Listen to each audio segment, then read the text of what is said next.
മികച്ച കളക്ഷൻ നേടി തിയേറ്ററുകളിൽ മുന്നേറുകയാണ് മോഹൻലാൽ ചിത്രം രാവണപ്രഭു. എന്നാൽ റിലീസുകളുടെ കണക്കുകൾ നോക്കുമ്പോൾ സ്ഫടികത്തെ പിന്നിലാക്കാൻ രാവണപ്രഭുവിന് കഴിഞ്ഞിട്ടില്ല.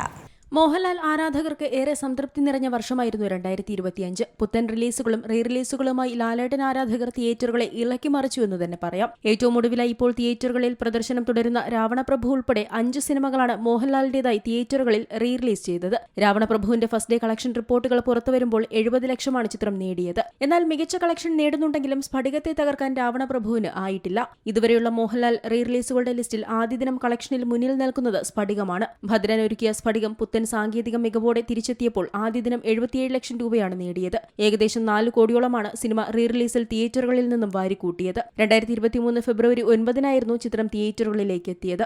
ആദ്യത്തെ റിലീസിൽ ബോക്സ് ഓഫീസിൽ വേണ്ട വിധത്തിൽ ശ്രദ്ധിക്കാതെ പോവുകയും എന്നാൽ റീ റിലീസിൽ ഗംഭീര വിജയവും നേടിയ ചിത്രമാണ് ദേവദൂതൻ. 2024 ജൂലൈ 26-ന് റീ റിലീസ് ചെയ്ത ചിത്രം സിബി മലയിലാണ് സംവിധാനം ചെയ്തത്. ആദ്യ ദിനം 50 ലക്ഷം നേടിയ ചിത്രം 5.4 കോടിയാണ് ആഗോളതലത്തിൽ നിന്ന് സ്വന്തമാക്കിയത്. ഫാസിലിന്റെ സംവിധാനത്തിലൊരുങ്ങിയ മണിച്ചിത്രത്താഴ് 2024 ഓഗസ്റ്റ് 17-നാണ് റീ റിലീസ് ചെയ്തത്. ആദ്യ ദിനം 50 ലക്ഷം സ്വന്തമാക്കിയ സിനിമയുടെ ഫൈനൽ റീ റിലീസ് കളക്ഷൻ 4.71 കോടിയായിരുന്നു. ആദ്യ ദിനം മുതൽ തിയേറ്ററുകൾ പൂരപ്പറമ്പാക്കിയ ചിത്രമാണ് ഛോട്ടാ മുംബൈ. ആദ്യ ദിവസം 40 ലക്ഷത്തോളം രൂപയാണ് ഛോട്ടാ മുംബൈ നേടിയത്. 3.78 കോടിയായിരുന്നു സിനിമയുടെ ഫൈനൽ കളക്ഷൻ. വരും ദിവസങ്ങളിൽ ഈ റെക്കോർഡുകൾ രാവണപ്രഭു തകർക്കുമോ എന്നാണ് ആരാധകർ ഉറ്റുനോക്കുന്നത്. മികച്ച ബുക്കിംഗാണ് സിനിമയ്ക്ക് ലഭിക്കുന്നത്.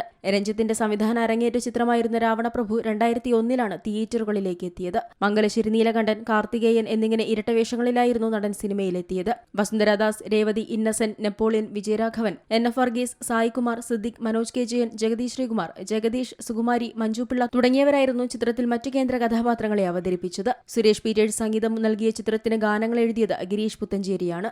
Entertainment desk, Zee Malayalam news.